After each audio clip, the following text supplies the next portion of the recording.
One of the greatest and suddenest storms on record was experienced here today. Band was playing and there was a dead calm. A little after midnight came a strange sound from over the sea, and high overhead the air began to carry a strange, faint, hollow booming. Then, without warning, the tempest broke. A moment later she crashed. And then a strange thing was seen. She vanished into the night.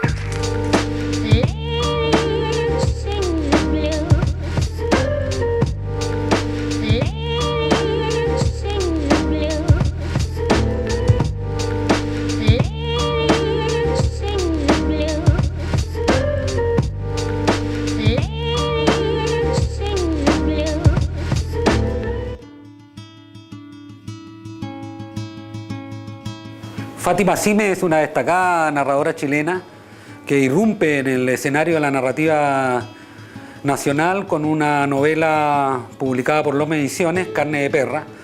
Es una novela realmente intensa, dura, con muchos pasajes realmente desgarradores. Tiene que ver con la historia de la tortura en Chile. También es autora de un libro de cuentos que se titula Noticias sobre ti misma. Son 9 relatos de diversa inspiración. Las 2 obras de Fátima se destacan por, creo yo, por el empleo de un lenguaje literario directo, con gran economía de medios. Logra imágenes muy rotundas, muy fuertes, y ha hecho de esta autora una escritora realmente notable en la narrativa chilena. Y por supuesto que ya estamos esperando la tercera novela que sabemos está trabajando, ya la ha iniciado y prontamente, seguramente en el año 2014, la publicará. Estamos en la Feria del Libro Dinko Pavlov, aquí en Punta Arenas, año 2013, con este programa de televisión Vive Libro, serie La Palabra. Queremos conversar con escritores invitados a este evento para profundizar en lo que ellos creen que ha sido su relación con la palabra y también de su obra. Estamos aquí en este minuto con Fátima Sime, quien podríamos decir que hace poco entra al mundo de las publicaciones, al menos. Hola. Sí. Agradecemos que hayas aceptado esta invitación.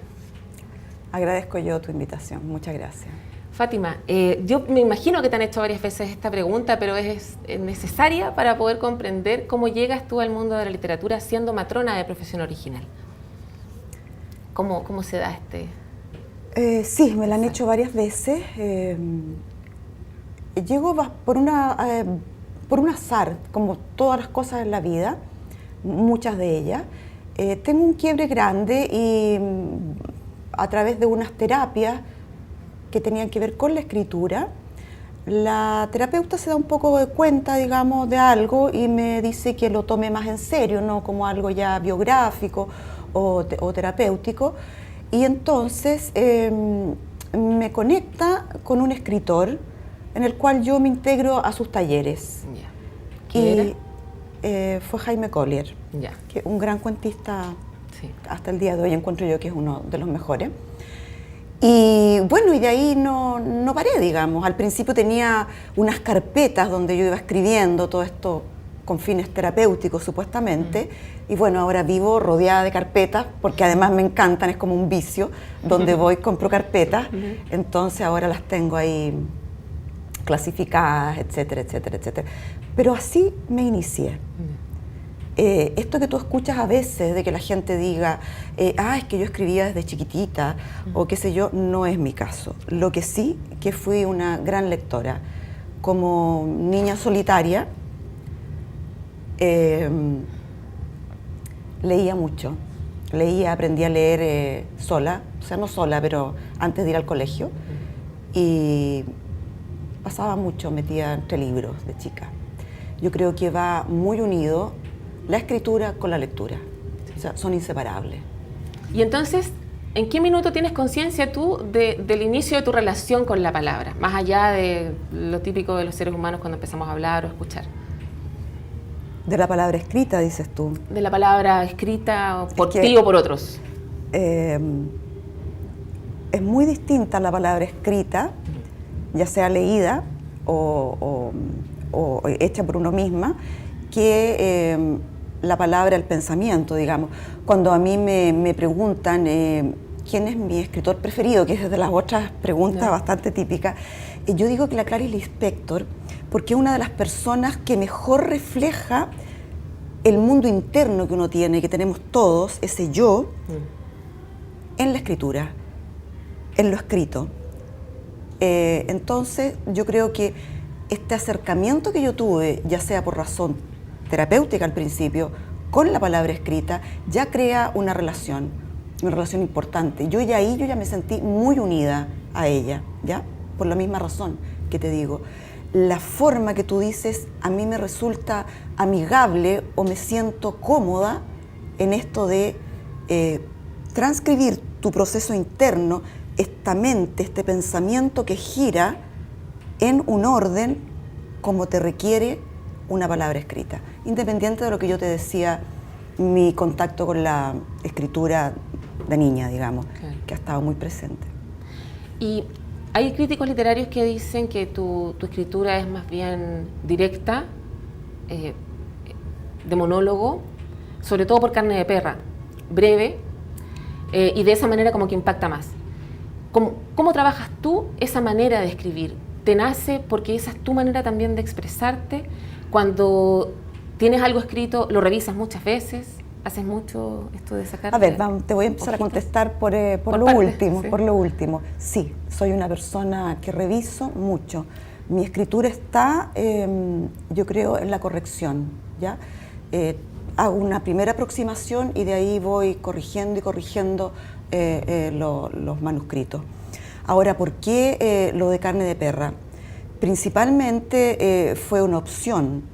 El tema es un tema duro, difícil, y yo no sé si lo podría catalogar de monólogo, pero sí de una escritura muy carente de adjetivos, que requería el trabajo así, por el tema, pensé yo, que el tono que yo tenía que darle al lenguaje para que fuera acorde con el tema. Es más, fíjate, yo tomé una opción literaria, porque es una novela que va en un presente y en un pasado. Pero lo que está sucediendo en el pasado, yo uso un tiempo verbal presente y después al revés, justamente para que la parte de la tortura produzca un cierto alejamiento, digamos, o sea, no ya sea solamente quede en el lector la carga psicológica, que era lo que yo quería, ¿ya? Y no sea un exceso a través del lenguaje. Y por lo visto resultó bien, porque ha sido una novela que ha tenido buena recepción a nivel tanto de la academia, de la crítica, del público, y que es lo que uno más quiere, digamos, y por supuesto que ha, digamos, traspasado la frontera chilena, y hay gente de distintos países que te contactan, te comentan. Contémosles a quienes no sepan, 2009 es el año de publicación de esta novela, que es la primera publicación que tú tienes. Sí. ¿Cómo es extraño? Porque cuando uno nunca ha publicado, suele pensar que lo primero que publique sea algo más bien reducido, como para ir entrando de a poco, digamos, a la publicación. Tú de lleno partes con una novela y de lleno además partes con un tema que es muy polémico y doloroso y de la savia humana chilena, que tiene que ver con la dictadura y lo que sucedió en ese entonces. ¿Por qué escoges ese tema y por qué escoges el formato de novela dando un salto tan grande? Yo creo que la elección de los temas nacen de las obsesiones que uno tiene, que también pertenecen al misterio de cómo funciona nuestra mente humana, digamos. No sabe bien uno de dónde viene. Si bien Carne de Perra es mi primera publicación, yo ya tenía antes cuentos que habían ganado o que habían sido premiados en algunos concursos, y me había dado una cierta confianza, digamos, como para querer pensar de lo que tú estás haciendo, quieres compartirlo con los lectores. El tema del binomio víctima-victimario, de cómo el poder actúa dentro de nuestra sociedad con los más débiles, es un tema que me conmovía y me llevaba profundamente a reflexionarlo, ¿ya? Ese era el tema que yo quería tratar.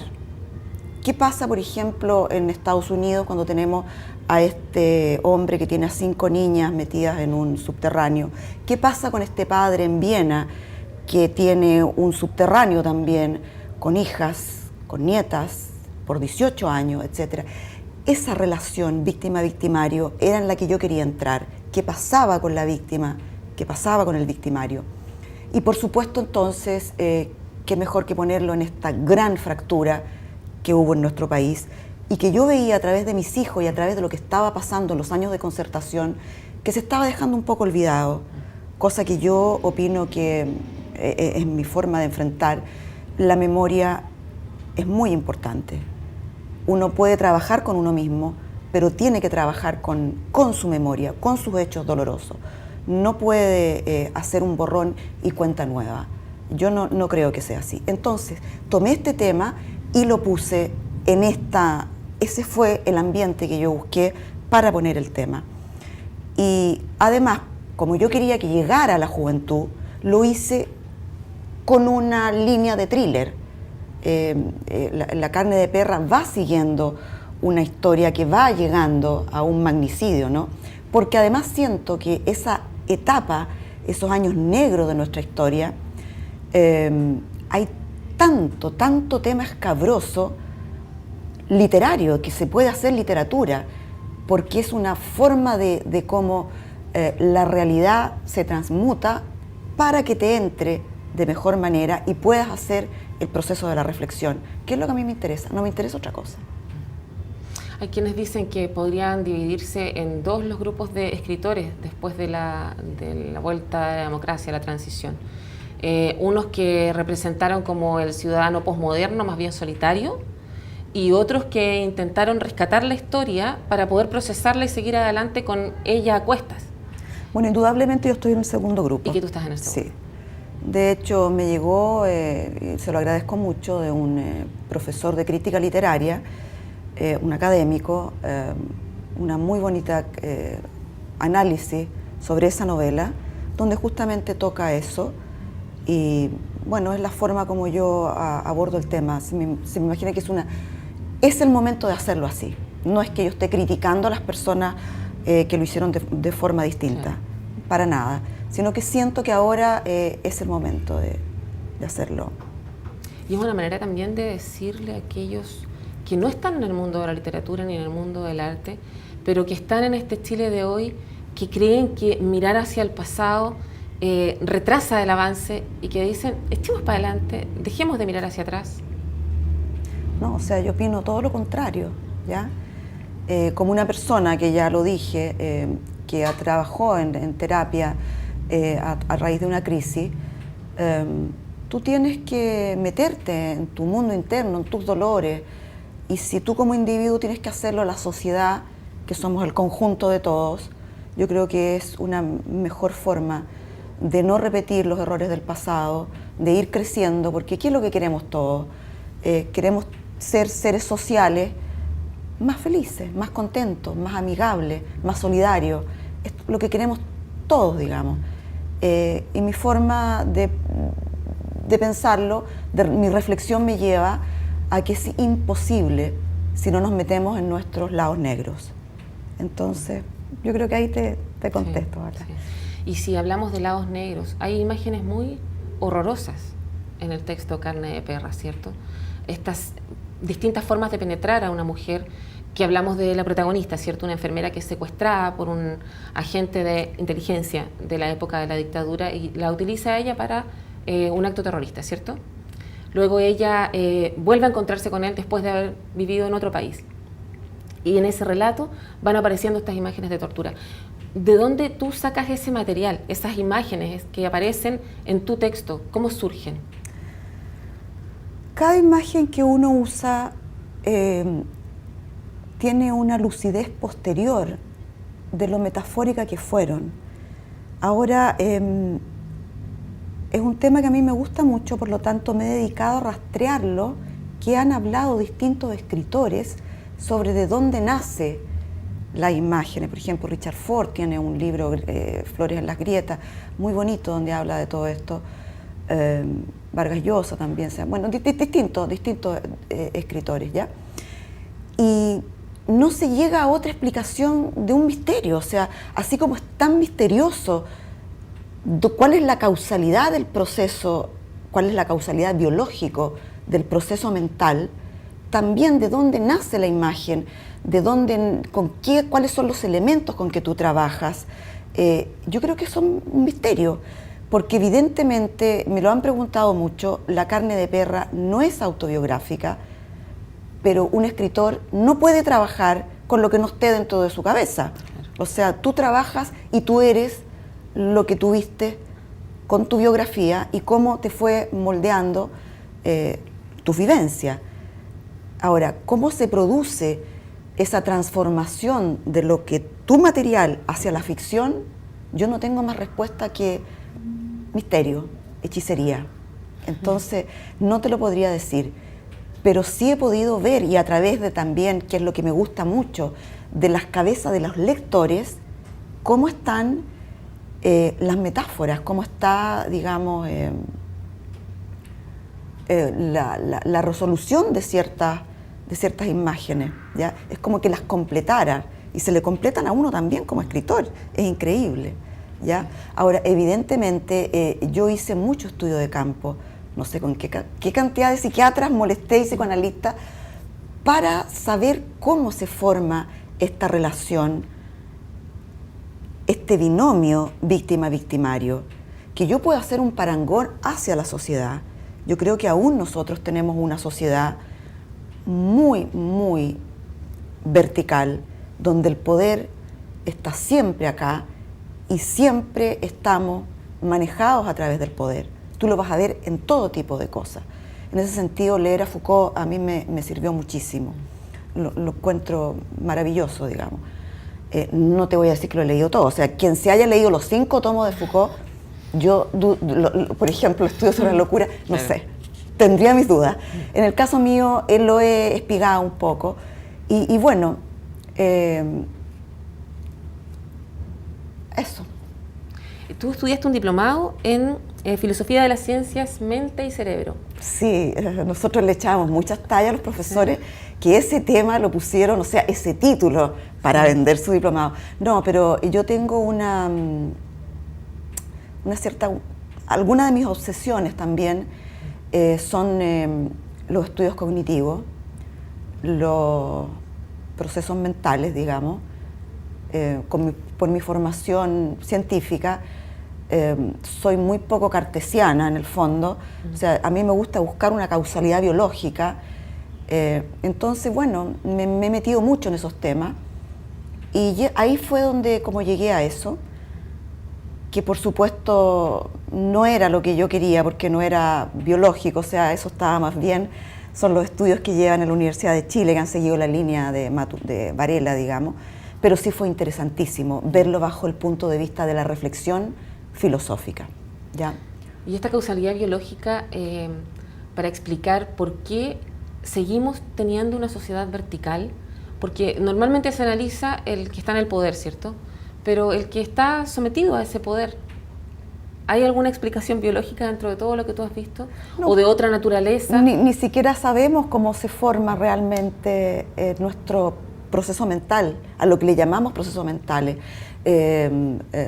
Cuando tú dices una acción, un proceso, yo quiero o yo estoy pensando, que la Paola está pensando, que la Fátima es una escritora excelente. Sí. ¿Dónde nace? ¿Cuál es la? Piensa tú, ¿qué sustrato biológico, neuronal? O sea, si ni siquiera sabemos la conciencia, el libre albedrío, hay muchísimos temas que los científicos están de cabeza y los filósofos más todavía tratando de explicárselo. Entonces podemos tener aproximaciones, podemos además tener muchísimo palabra hablada respecto a eso, pero de ahí a tener una verdad es difícil. Lo que sí tenemos son escuchas, ¿cierto? Comentábamos antes de empezar a conversar, que, o sea, antes de conversar ante las pantallas. Sí, por supuesto. Que hay una cualidad que tiene que tener un escritor, ¿cierto? Y que es la de observar o escuchar la realidad. Muchísimo, sí. Carne de perra, bueno, ya conversamos acerca de ella, de qué es lo que estuviste escuchando allí. ¿Qué escuchas cuando escribes después entonces noticias sobre ti misma? Que es un libro de relatos, 9 en total, ¿cierto? Sí, es que mira, lo que pasó es que yo inmediatamente, arrogantemente diría yo, terminada La carne de perra, que me tomó por lo menos 4 años hacerla entre los estudios, la escritura, la reescritura, etcétera, etcétera, me metí inmediatamente en otro proyecto de novela con un tema también bastante difícil. Y notaba que de por sí yo no soy de las escritoras que se sienta y está feliz. No, yo me siento frente al computador y hay 20.000 excusas, que el gato, que el mercurio, que la prensa, incluso que el Facebook, antes de realmente ponerme a escribir, porque el proceso te toma, a mí me toma una cierta dificultad, incluso te diría que física, pero bueno, una vez que uno ya se instala y está ahí frente a la grisácea, y yo ya llevaba, por ejemplo, horas, meses, y veía que no, porque a veces uno pasa muchísimo tiempo y ve que no resulta, pero lo retoma y de repente sí te resulta y esto lo rescata, etcétera. Lo otro va a la carpeta de los posibles. Pero aquí no había nada, entonces algo me estaba pasando y tuve que decir no estoy para meterme 4, 5 años, 3 años, no sabe uno cuánto va a durar en este proceso, lo que es una novela, que estás en el mismo tema trabajándolo. Y me di cuenta que tenía algunos relatos publicados en antología. Entonces dije, bueno, voy a reunirlos, aunque no tengan ninguna línea conductora, aunque algunos tengan quizás la precariedad de la falta de oficio del inicio, voy a hacer otros, 3, 4 de ahora, y los voy a reunir. Yo converso mucho con amigos escritores, tengo muy buena relación. Yo no soy de esos que dicen de los escritores, no, yo me llevo bien, y eso que soy nueva en esto. Converso mucho con ellos, muchos de ellos me dijeron, vas a cometer un error al mezclar obras que son de tu etapa muy temprana y obras de ahora que ya están más maduras y qué sé yo. Pero de repente uno quiere seguir el instinto de uno, lo que le dice su tripa, y lo hice así, y saqué este libro de nuevos relatos, lo siento como muy hijo mío, y eso es, el haber tenido una incapacidad de meterme en un tiempo largo en un solo tema. Ahora, por supuesto, me topé con la dificultad del cuento, que es dificilísimo hacer. Bueno, ya había estado antes, yo empecé con talleres de cuento, así que algo tenía la aproximación. Pero ya hacerlo con más oficio, qué sé yo, cuesta muchísimo, y uno ahí pelea con el iceberg de Hemingway, etc. Pero yo siento que lo hice bien, fíjate, que yo estoy contenta con mi libro. Estoy contenta con los relatos que los siento más débiles y estoy contenta con los que los siento más fuertes, redondos. Es nuevito en todo caso. Sí, salió recién ahora, pero como te digo, tiene muchos cuentos que ya estaban publicados en otras antologías de mis inicios. Están los cuentos estos de los ganadores eróticos de la revista Cara, y que, bueno, han llevado a que muchas de las entrevistas, y yo te agradezco mucho que no hayas empezado por ahí. Parece que las 50 sombras de Grey tiene a todos los periodistas con el erotismo en la cabeza. Entonces me toman el libro como un libro erótico. Dentro de los 9 relatos son 2 los cuentos más eróticos, por decirlo así, porque eran estos que fueron hechos especialmente para ganar un concurso de cuentos eróticos, digamos, y de una revista de peluquería como en La Cara, digamos. O sea, yo tuve mucha conciencia, mucha lucidez de que quería ganar y los hice exprofeso, y bueno, fueron premiados. ¿Y con la misma intención participaste en el concurso Fantasía Antártica del año 2009, que ganó en primer lugar? Ganó el primer lugar, sí. Lo hice con mucho cariño porque esa fue una convocación a escritores.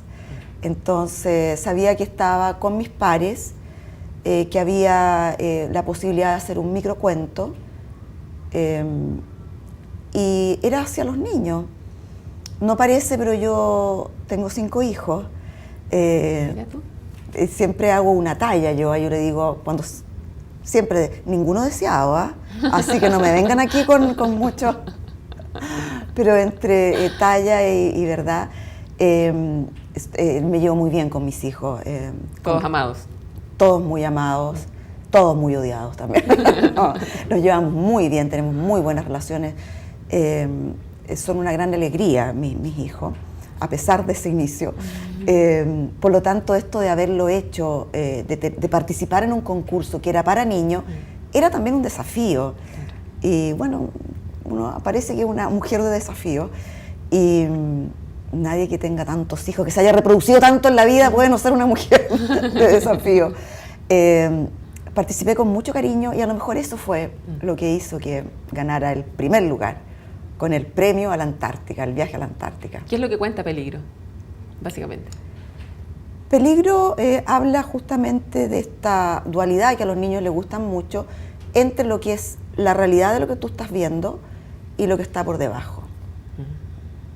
Tiene que ver un poco con los procesos mentales, porque si tú ves, es como una mamá, que no lo tengo acá, pero que le está diciendo a un niño algo que está pasando, o sea, empieza como, pareciera que fuera lo real, pero es lo que está pasando dentro de un juego, con lo que está jugando un niño. Me quedó, fíjate, dando vuelta, porque cuando yo empecé, yo también hice un curso obsesionado hace mucho tiempo con Maturana, por esto de los procesos mentales, y debo haber transmitido mucho en mi casa, porque mi hija, que tenía 9 años, ganó en su colegio el concurso de cuentos del colegio con un relato donde era el mundo de la Barbie con el Ken, pero donde la Barbie y el Ken se cuestionaban si ese era su mundo o el mundo era que donde venían las niñitas y las mamás a jugar con ella. Entonces yo dije, esta niñita tiene que haber estado muy atenta a todo lo que yo transmitía después de mis clases, y eso que llegaba bastante tarde, ¿no? Sí. Ahora, como voy a tirar aquí un poquito de dureza hacia nuestra sociedad, porque el premio que le dieron a mi hija por haber sido, y era la segunda vez que se ganaba el primer lugar, en el colegio, fue un delantal de cocina con un cassette de recetas de cocina. No te creo. Lo cual la mamá llegó indignada y mi hija también, gracias a Dios, indignada a reclamar, por último, un lápiz con una gomita atrás, para que tú veas cuánto nos queda como sociedad todavía por avanzar las mujeres. Qué insólito. Sí, yo además tengo un no tengo, porque por eso no puedo decir, pero sí estuve en un diplomado de género de la Chile, en el cual no pude terminarlo, porque bueno, fue el año de las protestas y me pareció fantástico que los posgrados también se sumaran a las protestas estudiantiles, por lo cuanto se suspendió ese posgrado y yo no lo continué como lo continuaron. Por lo tanto, no me digo que estoy diplomada de género, pero sí alcancé a estar en bastantes clases y con el material. Así que... Consciente de que es una lucha que hay que seguir dando, entonces. Muy consciente, hay que seguir dándola.